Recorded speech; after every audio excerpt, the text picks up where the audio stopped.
తర్వాత రణరంగం, మొన్నటిదాకా ప్రశాంతం ఉన్నట్టుండి చంద్రగిరిలో మొదలైంది రాజకీయ అలజడి. ఎమ్మెల్యే పులివర్తి నాని, మాజీ ఎమ్మెల్యే చెవిరెడ్డి మధ్య మాటల యుద్ధం ముదురుతోంది. ఎన్నికల తర్వాత కొన్నాళ్ళు సైలెంట్ గా ఉన్న నేతలు సడన్ గా కత్తులు దూస్తున్నారు. చెవిరెడ్డి తనయుడి అరెస్ట్, విడుదలతో మరింత వేడెక్కింది చిత్తూరు రాజకీయం. ఇంతకీ చంద్రగిరిలో ఏం జరుగుతోంది, ఏం జరగబోతోంది?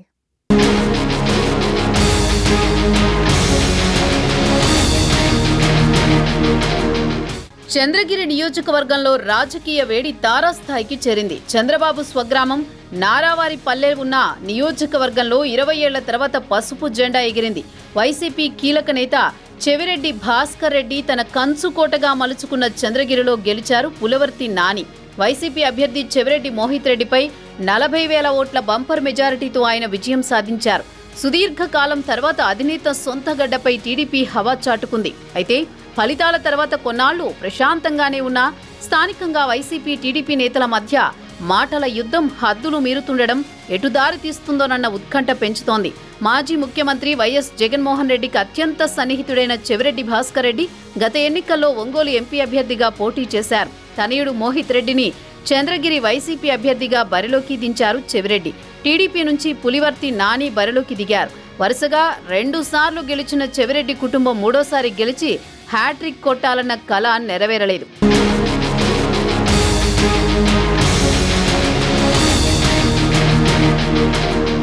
పోలింగ్ పూర్తయ్యాక కౌంటింగ్ కి ముందు స్ట్రాంగ్ రూమ్ దగ్గర పులివర్తి నానిపై జరిగిన దాడి రాష్ట్ర వ్యాప్తంగా తీవ్ర కలకలం రేపింది. ఈ దాడికి సంబంధించి మొత్తం 37 మంది నిందితులపై ఎఫ్ఐఆర్ నమోదైంది. అందులో 37వ నిందితుడిగా చెవిరెడ్డి మోహిత్ రెడ్డి పేరు చేర్చారు. మిగతా 36 మంది ఇప్పటికే అరెస్ట్ చేసి రిమాండ్లో ఉంచినా మోహిత్ రెడ్డిని మాత్రం ఇన్నాళ్లు అరెస్ట్ చేయలేదు. అనూహ్యంగా బెంగళూరు నుంచి స్నేహితుడి వివాహం కోసం దుబాయ్ వెళుతుండగా మోహిత్ రెడ్డిని పోలీసులు అరెస్ట్ చేసి తిరుపతికి తరలించారు. ఆ సమయంలో మోహిత్ రెడ్డితో తండ్రి భాస్కర్ రెడ్డి కూడా ఉన్నారు. ఈ పరిణామాలు ఒక్కసారిగా పొలిటికల్ హీట్ పెంచాయి. అయితే కేవలం 41 సిఆర్పిసి నోటీసు ఇచ్చి మోహిత్ రెడ్డిని వదిలేయడంతో వివాదం సద్దుమణిగింది. కేవలం కక్షపూరితంగానే తమ కుటుంబంపై పులివర్తి నాని వ్యవహరిస్తున్నారని చెవిరెడ్డి భాస్కర్ రెడ్డి ఆరోపించారు.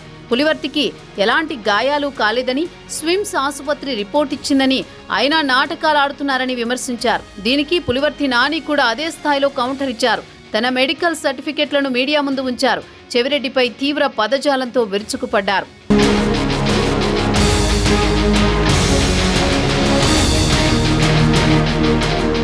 చెవిరెడ్డి, పులివర్తి కుటుంబాల మధ్య ఎన్నికల సందర్భంగా ఘర్షణలు రచ్చకెక్కినా అంతకుముందు నుంచే చాప కింద నీరులా విభేదాలున్నాయి. గతంలో చిత్తూరు నియోజకవర్గ ఇన్ఛార్జిగా ఉన్న పులివర్తి నాని గల్లా కుటుంబం రాజకీయాల నుంచి తప్పుకోవడంతో 2019 ఎన్నికల్లో తొలిసారి చంద్రగిరి నుంచి పోటీ చేసి చెవిరెడ్డిపై ఓడిపోయారు.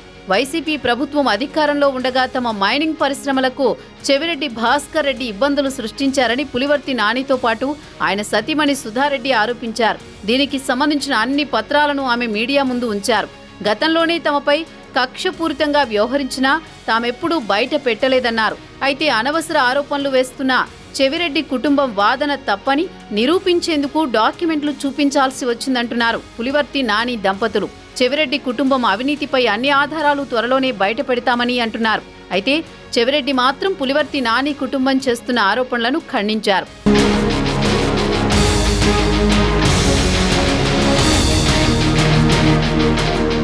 తాను ఎవరిపైనా కక్షపూరితంగా వ్యవహరించలేదని అంటూనే మరో బాంబు పేల్చారు చెవిరెడ్డి.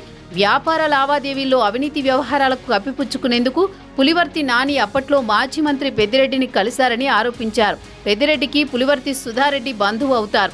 దీన్ని దృష్టిలో పెట్టుకుని చెవిరెడ్డి భాస్కర్ రెడ్డి తమ వివాదంలోకి పెద్దిరెడ్డిని లాగడం రాజకీయంగా చర్చనీయాంశమైంది.